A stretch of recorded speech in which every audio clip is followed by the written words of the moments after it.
rolling. All right, guys. Well, we're here. Sure are. It's been a ride, and I think we're in for a ride for the rest of this year. Oh yeah. But God has brought us together, and I'm doing a series of interviews, obviously. And the first one I'm doing is Mr. Wes. She probably should have been my wife first, but whatever. We'll put it in order of priority, right? There we go. Of like level of who's the boss or whatever. It's kind of weird, but you've always been so willing and hungry to help in everything that you do. And when I put out the call, I was like, hey, I need to interview each teacher and ask them these series of questions. And this is after we did the survey with all the parents. And you were the first one to just say, I'll be there tomorrow at 8. So we appreciate your heart. So I'm going to go through some of these questions. And these questions are derived from the survey that we sent out to the parents. So first thing is just tell us a little bit about yourself, family, teaching, background, fun facts. Yeah. So, a little bit about my kind of spiritual background. I grew up in the church and kind of had a ton of different people kind of, be supportive in my growing up. And then, I was hungry for more, and so I'd always kind of ask these questions. And when my folks were transitioning from churches when I was about 8 years old, and just so when I was starting to ask questions, they were kind of reorganizing a lot of their thoughts. So it was really cool. I realized later that I was a good sounding board for them. And so while I was asking questions, they were kind of answering it again for the first time. And so that kind of created a really cool environment for... I do think that just in knowing you for this time, that you have a gift of listening, which is so rare, to be honest with you, especially for me, because I'm a talker, right? But you have a gift of listening, and those are rare. It's a rare gift, and it's needed. These kids need somebody to talk to. And it's not necessarily that you're fixing their problems. I think it's just that you listen and you give them an ear. And you're not like I struggle with the thing of just waiting to talk again. Right? It's like, Sure. I've got an idea. I want everybody to listen. I'm so smart. You know what I mean? And but a good listener goes a long way. You know what I mean? And I think it's something that everybody needs. Is this somebody just, hey, hear me out and care about what I have to say. Right. And I think that's probably a gifting that God has given you. Yeah, well, for sure. And it came out of a lot of practice too, and kind of wanting that to be on my heart. And and to continue with that, while I was starting to ask a lot of these questions going into high school now, I remember asking a question of like, well, I know all of my spiritual leaders and all of these guys, they have such a relationship with Jesus, but what does that mean? What does that actually mean? And then I remember not too long after asking that question in high school, I was walking toward towards the cafeteria, and just in an instant, like a flash, this like light came over basically everybody, and I wanted to almost express to them how beautiful they are as human beings, and I realized that is how Jesus sees us, and that is the relationship, and so ever since then, that was something that I wanted to cultivate, and it's always in the background of my communion with people. Is, can I facilitate that same bright light so that we can express community through Christ together? And that's been my mission. That's cool. It kind of reminds me a little bit of what's that song? It says where he's praying and he's asking God about like all the problems of the world, and he's like, God, when are you going to do something about it? And he's like, well, that's why I created you, right? Well, right. The joke is, don't ask God for patience because he'll burn your house down. Yeah. It's like, it's true. It's just one of those things. I think that, like you ask God for things, but the way that He answers them is not the way that you would think He would answer them. And that's how you know, right? Yeah. Yeah. It's amazing, for So- sure. So that's cool. Tell me about your experience teaching. You Well- went through a full year of teaching. Yeah. So that was an absolute joy. When I was going to college, I had an opportunity to be a TA for a little while as well, and you know, my dad was a teacher. I come from a long line of teachers. My grandma was a teacher. They all taught special ed. My aunt's a teacher, and it was something that I was never conscious of wanting to go into. But as I found myself in those positions, I was like, oh, yeah, this is exactly what I need. And a lot of it comes from that one-on-one relationship that you can have of like those light bulb moments. That was so fascinatingly amazing to me, of like, hey, let's solve this problem together. And like, we both don't have to know it, but like, let's learn how to learn. And that was fun. That's cool. What was your expectation going in, and then what did you realize as you were there that you were surprised by? It's a good question. These days, I don't have many expectations of anything. But Like, what were you surprised by? I was surprised by just the raw beautifulness of the kids' hearts. And it really took me off guard, because every day would be a different thing. And being like able to listen to the new moment of the new heart in every second, that surprised me a lot. Of like, oh, some kid, you scraped your knee and you want prayer for that. Okay, well then now this kid wants prayer, this one, and then now we just go into it. That was surprising to me, of like how when you set up an opportunity, they'll ask for it, for more. And that was fascinating. I remember too. I remember one of the first things that I remember about how when you first started, and one of the kids had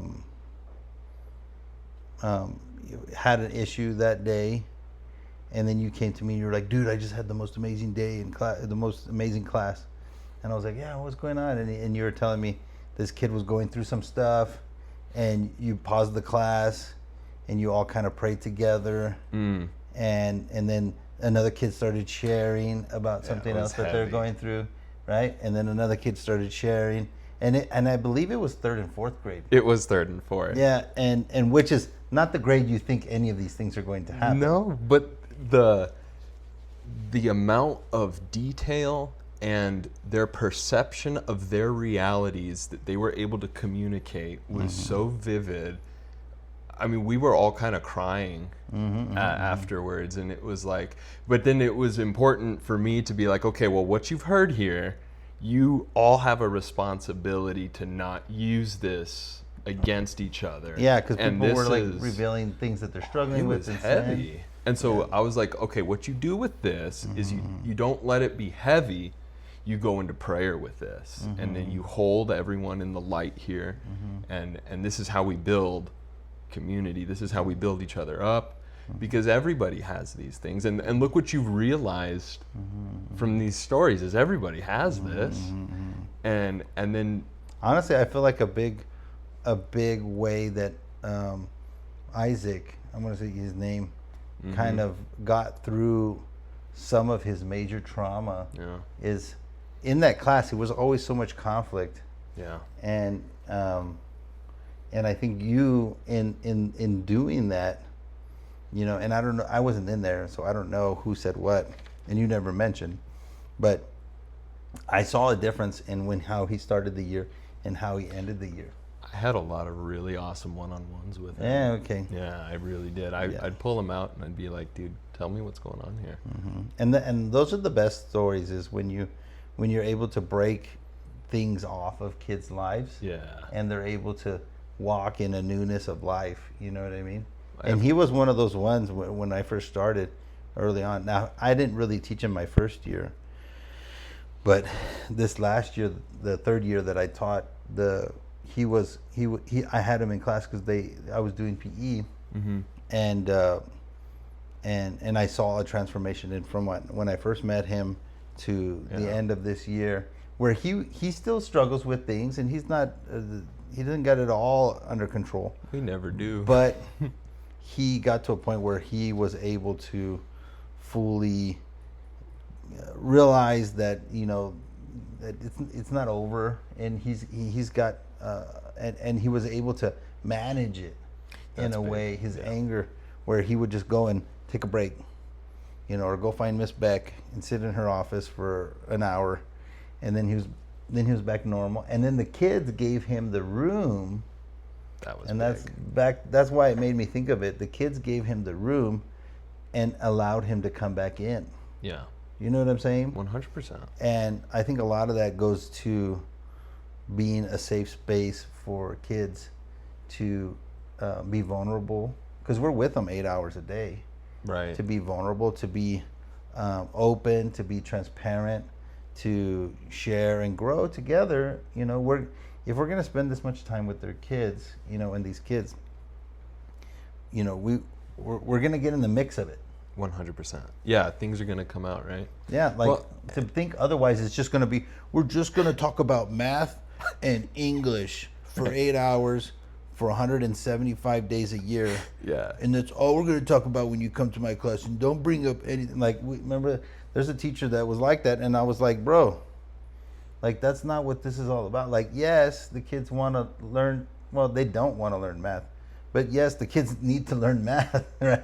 We teach them math against their will, right? It's like, Right. Yeah. But- you can't bend things into shape if there's no. but you know, when things come up in kids' life, as a parent, I want my kids to go to a place and to have teachers that will listen and care, but also direct them in a godly, God-fearing, character-building manner, right? 100%.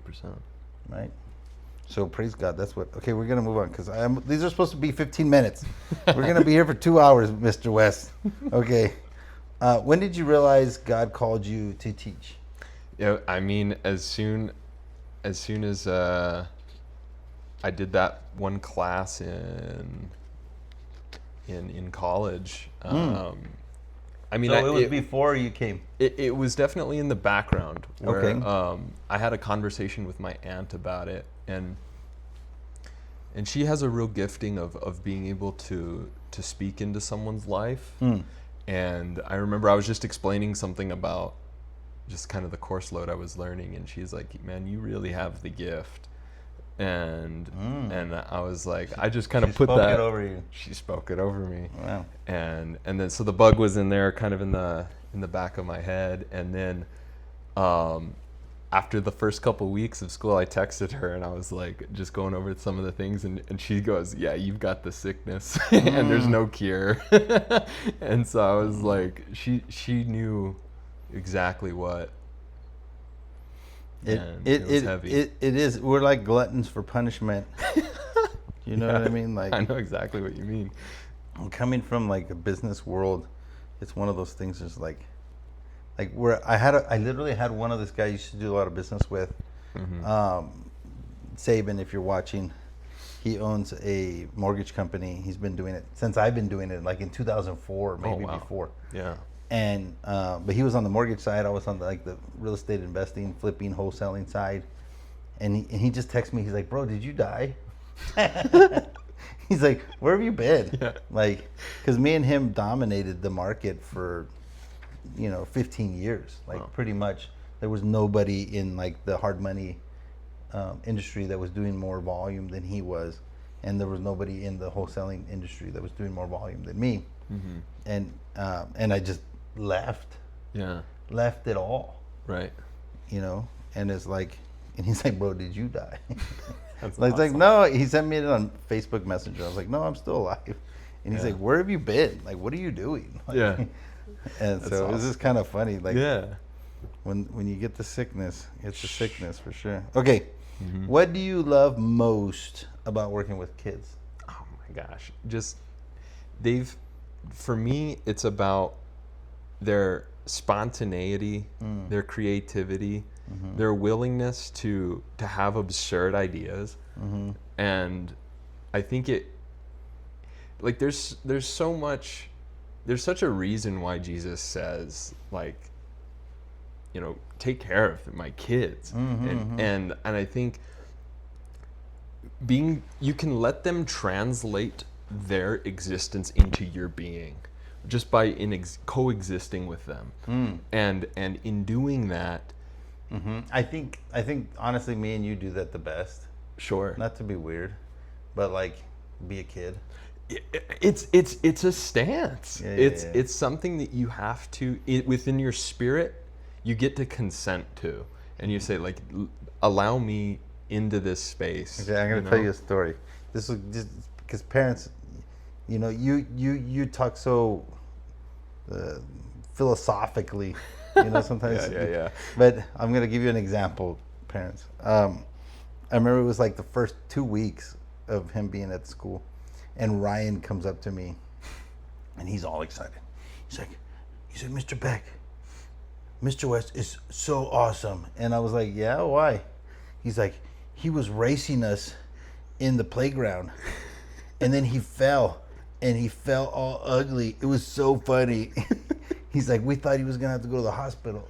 That's awesome. But literally, you're racing the kids in the playground, 5th and 6th graders, to see who's the fastest, right? Yeah. Like, that's it. That's getting down to their level. Like, no other teacher is racing the kids in the playground. It's really funny. No, one of the funny things with that is I could see all their faces when I fell, and they were all like, "Oh, dude, we're gonna get in trouble. Like, he's gonna be so mad." And then when I started laughing, with them, they were like, I could see, like, "Oh, we're good. Like, this is awesome." We talked them into this. Yeah, they talked you into it. I'm sure they did. yeah. You could cut the tension with a knife. They were like, "Oh no." But those are the days that you remember. You know what I mean? Yeah. It's not I'm the not day gonna where you're forget like, that. you know, they understand it. Like, I was teaching history, and I love history. Don't get me wrong. I love history. I watch history things for fun. But like, if they remember, you know, like who led the battle of such and such in the War of 1812, like, yeah, that's cool that these kids passed that test of the War of 1812, you know, but I don't think that's necessarily what you remember as a teacher. It's like, the thing that you love is you have the fun with them, but then it's also the other side where you're able to break chains of bondage that kids have on their life by listening, caring, and then giving the community. Because it's also, not to put words in your mouth, but with like that class, the 3rd and 4th grade class that we're talking about, that you explained to you verbalized that the kids should be a safe place where they shouldn't hurt each other, you know, and they do. Sure. They do, but it's like, and that's natural. But let's not use what you just heard here to as destroy ammo, somebody, as ammo. because they can't. Boy, they will. Yeah, they can. And kids are ruthless. You know what I Right. mean? Like, but you gave that understanding to them, and they were like, okay. And I don't think they did. I don't think they ever. I never those heard things anything that were brought up. You know, and I know a few of those kids that I got to have conversations with that are going through stuff. Like, I'll give you another example. I went to talk to pastors at the church, and I was talking to them about some of the issues that's going on at the school, and I was telling them, and I was saying, you know, that we need some spiritual covering, and would they pray with us? Would they cover us spiritually? Because they're literally pastors of the church that we were in. And I remember they were like, and I was like, these kids are going through a lot of things. And one of the ladies, she's like, but they're Christian kids. And I'm like, what are you talking about? Like, you know, and I started naming things that the kids are going through. Not naming kids, but the stuff. And she was like, but they're Christian kids. They're not going. And I'm like, Just it what doesn't. are you talking about? Being Christian doesn't absolve you from Problems. right. Like, what are you talking about? Like, I don't know. It's they think that because a kid goes into a Christian environment that they don't deal with problems in life. No, like, and I would say that to the parents. Like, Right. just because you're a Christian doesn't mean you don't have problems. You know what I mean? Like, It's about forgiveness. yeah, like, Like, yeah. and Yeah. I would want my kids to be around somebody that would give them a Christian worldview, Christian answers, biblical answers, Yeah. that care about not only fixing the problem or helping them through a problem, but also directing them back to Jesus. That Jesus is the answer, and it's not, Freud or, somebody else in the public sector that would, they might care, because there's teachers that care in the public sector. Like, I'm not saying that, but they're not going to be able to give them a Christian doctrinal answer to Right. the stuff that they're going through, Get and at the direct them heart to of it. Jesus. And Jesus is the only way Right. to break out. Yep. It breaks the chains of bondage, and that's the freedom is found in Jesus, not in me, not in you. Just used us for Jesus to speak to them. Well, to me, the big thing about community comes down to look at all the opportunities we get to practice struggle and strife.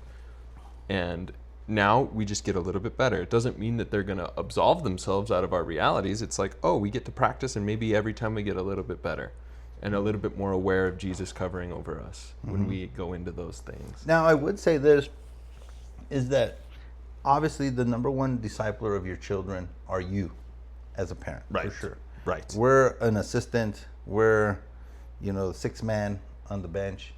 But we are spending a lot of time with the kids. And I think that's one of the things that's crucial. And I think the uniqueness about us, opposed to 90% of all the teachers, is we're male.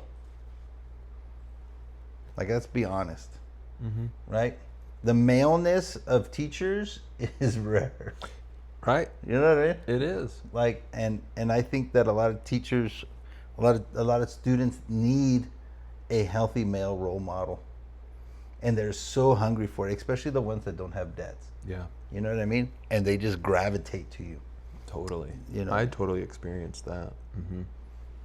Okay, we're Yeah. off in the weeds. I gotta move forward. Okay, so what do you hope every student knows or becomes before they leave your classroom? Yeah, aware of the love of Christ in everything, in everyone. I mean, that they can translate it, that they're translated into it, that we're receptors and receivers. And in by our actions, The love of Christ. the love of Christ. So, yeah, that's good. That's good. It's crazy because, like, yes, you might teach math, and yes, you might teach band and music, but the first answer that comes out of your heart is the love of Christ. Praise God. That's good. That's what I want. You know what I mean? Like, the world these kids are going into with AI and stuff, like, It's a mess. everything's going to be at their fingertips. They're not going to have to regurgitate everything. They're not saying that there's not a place for it. But the thing that I'm the most worried about with my children is their walk with Christ, and one teacher pull them out into oblivion. You know what I mean? Into the dark world.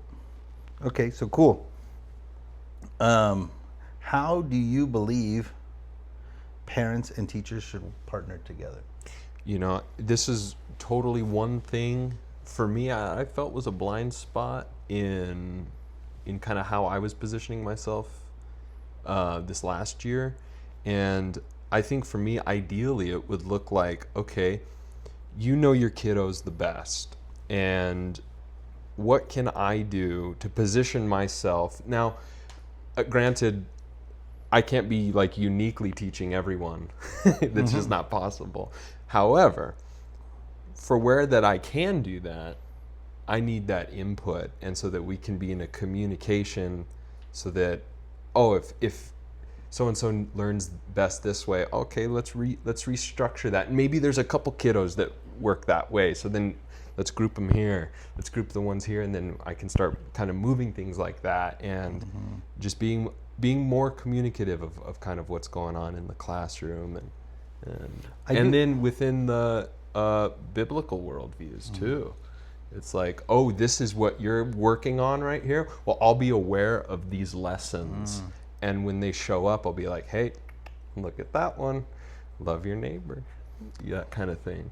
I do think that's a big point, because a lot of the reasons that me and my wife got the heart to move and open the school was that we needed the smaller classes. Yeah, sure. So that we could take the time through the curriculum and with individual kids to know them, to understand them, to be able to have the time to develop them and disciple them, and then also to have them know where they're growing and their strengths and their weaknesses, their giftings, so that we can over time, and I think that's the thing, is we're not trying to figure it all out in 1 year. No, not at all. The kids are in school for a long time, and if we can precept upon precept, grow and break through different things, I think that's the goal. Yeah. So it'll give you that time with that kid, the individual space. Yeah. If you're in a class of 26 kids or 28 kids, it's a lot harder to make an impact. Right. Okay, next question. How is Jesus part of your classroom every day? First and foremost, we open every classroom with a prayer. That was a big thing. I would throw it off to the kiddos every now and again as well. And, hey, you guys want to pray? What are you praying for? And I'd always make it, a high priority if there was something that they felt that they could come to me and be like, hey, could you, when we're going into prayer, could you pray for, my cousin or my mom? They're going through stuff. And then the way I would hope that Jesus would be reflected and would show up as I'm treating the kiddos, that's reflected. And that when they come into my classroom, they know that this is a space where Christ is present in all of us, because we've cultivated that awareness and we've cultivated that strength amongst ourselves, that we're like, oh no, this is covering. This is where it's happening. And you step through those doors and boom, this is what it feels like. Got it. Cool. So that's great. Like every day in prayer, Next question. What do you think former students would say about your teaching? You as a teacher. Yeah. I mean, I definitely struggle talking about myself. But from what I've interacted with a couple of the kiddos since last year, and a lot of them would tell me about how grateful they were that they felt they had a space to be open and vulnerable. Mm-hmm. And then my teaching method, I remember a couple kiddos, they would be like, oh, I get it. Like, one kiddo said, oh, Mr. West makes it understandable to me. And that's, I mean, that was something that... And that's the thing about kids, man. The kids give you a compliment, it's real. Sure. You know yeah. I mean? Well, they'll let you know. Like, mister, you have a booger in your nose. Like, okay. Okay. You know what I mean? Yeah, sure. Mister, did you shower today? Like, what's wrong with you? You look messed up. Yeah. Like, Yeah. Okay. Like, you look fat today, Mr. Beck. Like, oh my God, the kids will tell Today? you would know anything that's going wrong in your life. The kids know immediately, and they'll call you out on it. Right? That's awesome. Yeah. No. And that was a thing. Like, for my teaching style, I get such a kick out of how it becomes a problem for me, where I'm like, ooh, you don't get this while I'm teaching it this way. Awesome. Let's see. What if I approach it this way? Does that make sense? Like, I love being able to be flexible, and like, So maybe the visual will help you out. So let's draw it real quick. Or, oh, you work better if I explain it. Well, then let's take a moment and kind of individualizing so that I want to come out of a classroom where everybody kind of has some pulse on what we're talking about, and even if it's just little. And so I think that was reflected in a lot of comments that I got, was like, oh, you took the time to position yourself in a way that I could understand it, even though I may not understand how to ask that it doesn't make sense. You took the time to make sure that I got it. It's good. I think it's too that you have a patient, calm demeanor, and I think the kids need that. You know, and a lot of the pressure and the stress of teaching, and the pressure and the stress, the way that teaching was done at the school, and that we're going to do differently. You were able to push against that. I think me and you were one of those that were able to push against it and not take it in and give it to the kids.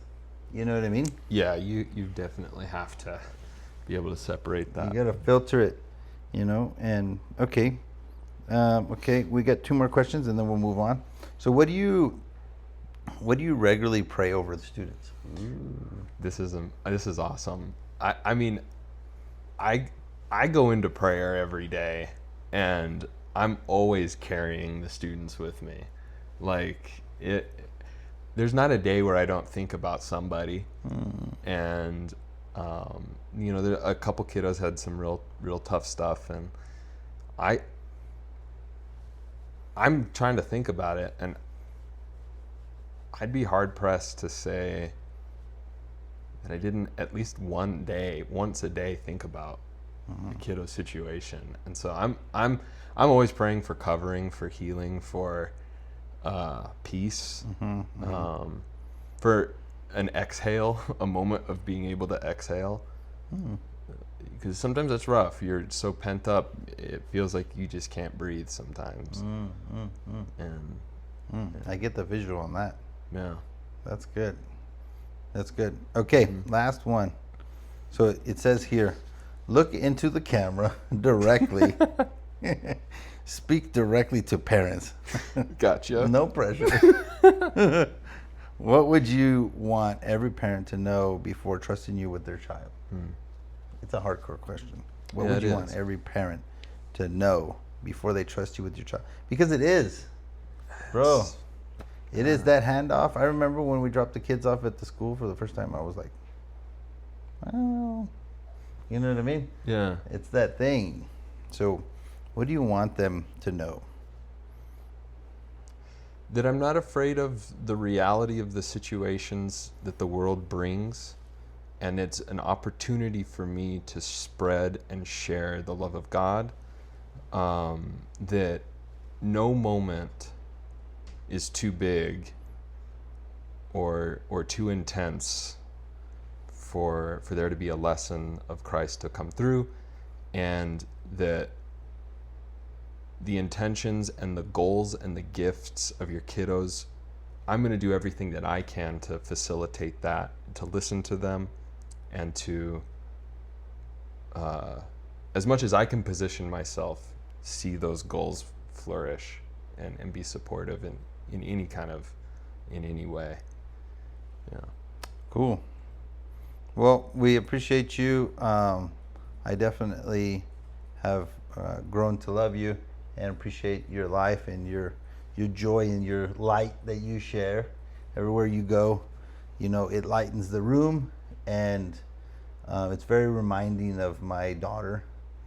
And my daughter has that same gift. She's definitely. I always called her my sunshine. Yeah. You know what I mean? Totally. Now, I'm not gonna call you my sunshine because we're not that kind of school.